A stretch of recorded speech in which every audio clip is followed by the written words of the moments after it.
Hiya folks, and Happy New Year's.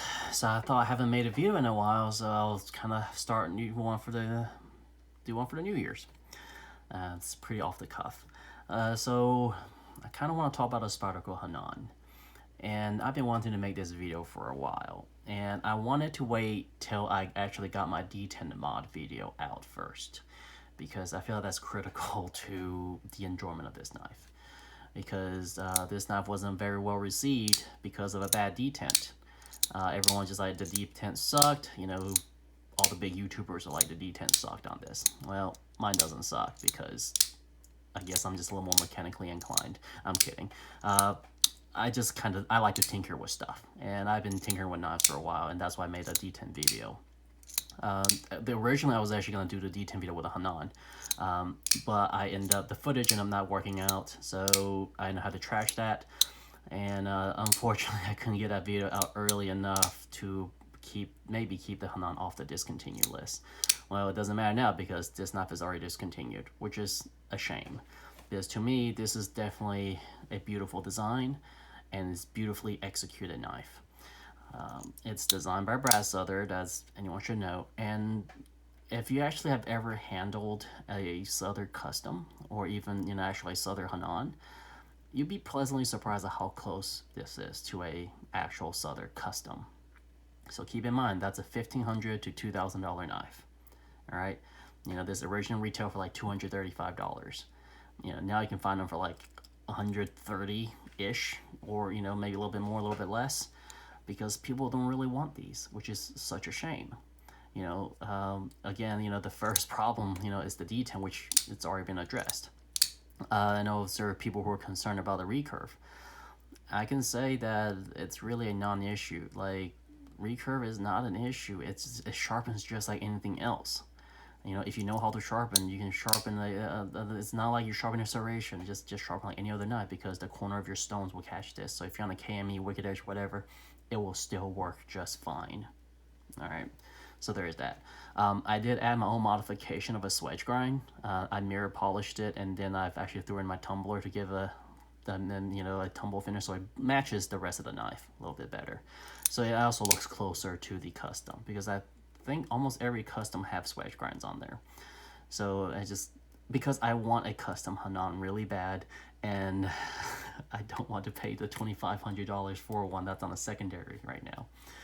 And if it was compression lock and the materials I want, I will think about it, but it's not. So that's why it's like there's no sense spending that kind of a premium for a knife that you're not 100% happy with. This knife really kind of it checks the box really well for me. Beautiful titanium bolsters, and look at how tightly it's fitted up to the G10. I mean, I love that.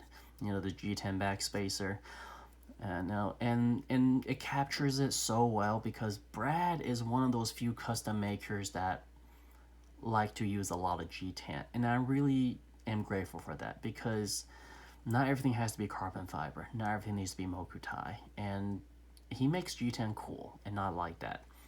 And I really admire Brad's work, and I really love his work. And the thing is another thing is about this that people probably don't realize or recognize is so subtle. Of all the compression lock flippers, all right, probably exception of the Smock, because it's just on a slightly different system. This is the only one you can really ride the detent, not ride the detent, you can ride the lock bar. All right, you can hold the lock bar the entire time. Because Brad's actually really familiar with the compression lock. He's been making compression lock flippers, as far as I know, since like 2015, because that's when I first saw it. It was at his table. He had a compression lock alt that I really, really, really wanted to win for his lottery. Like, it was like $1,600, and I was ready to drop that. But no, one of the Shiro Gurov brothers won that knife, which is like, life is just not fair sometimes. And then and then he had another compression lock flipper that year, and that one was a trade to a knife friend of his, and I get to play with that one too. And I thought that was an incredible. So Brad's already got the detent, the flipper type, and everything figured out. Because if you look at the other Spyderco compression lock flippers, such as the Tropin, I love Javier, I think his work is incredible. I even love the Tropen, really. I feel like it's like a very underrated knife. Yes, I modified the D10 on this too because you can hear the sound on that. But the problem with this one is that I don't think Javier is as familiar with compression lock because you can't ride the lock bar. The flipper tab completely blocks, so you have to clear your finger out of the way, which I've gotten used to when I have the Tropen. But it's actually really nice when I have the Hanan that I can just ride the lock bar, and it's just extra fidgety. So because half the reason why we buy some of these knives is the fidget factor. Let's not kid ourselves. All right, people are just like, they don't like the fact that it's on S30V. Honestly, S30V is a perfectly fine serviceable steel. I have a Stan Wilson and S30V. Do you know how, like, people, if I put that thing on, for sale, people will line up for it. I've had several collectors asking me for that knife, and it's an S30V knife, and they're willing to pay me more than what I got in it. It's not about the steel, it's not about the material, it's about what they do with it. And they did a beautiful mirror polish stonewash on this, and it's a very nice finish. I don't think Brad does this kind of finish because most of his knives tend to be hand rub satin. So it's kind of a Spyderco thing that they did with it, and I think it looks beautiful on it.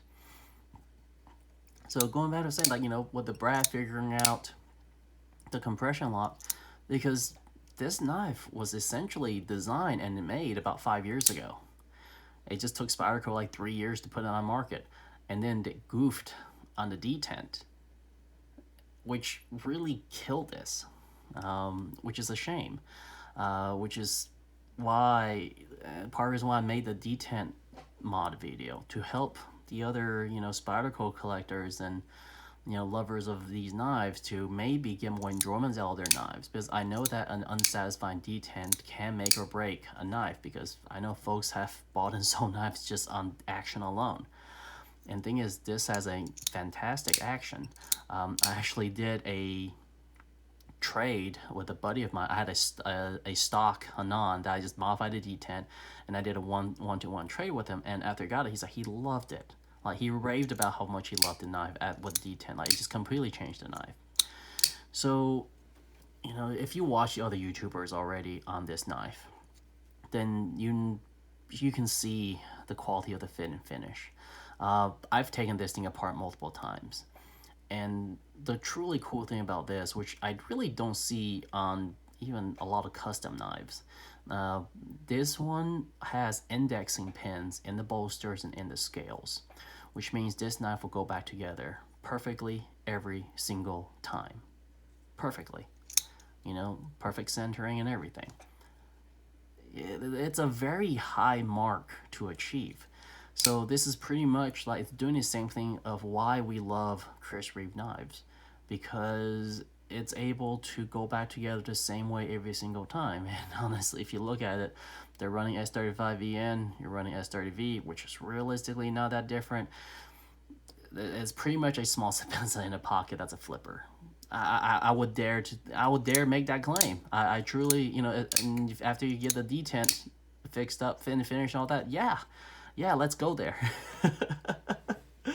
It's pretty much a flipping small Spyderco in terms of quality. All right, I'm not saying in terms of design. It's just in terms of quality. The quality is definitely there, and I'm making this video, almost 9 minutes in, just to say that don't let the talks of the bad action or the concern about the recurve or even just the S30V deter you from this knife.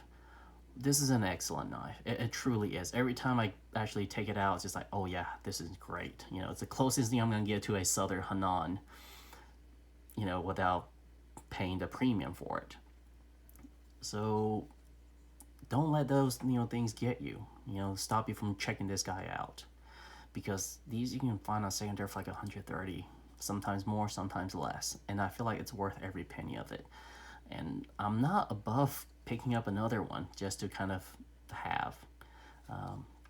And I think this knife deserves, a second chance, after you've figured out, how to play with the detent. Because if you can put a ball in the hole, then you can modify detent.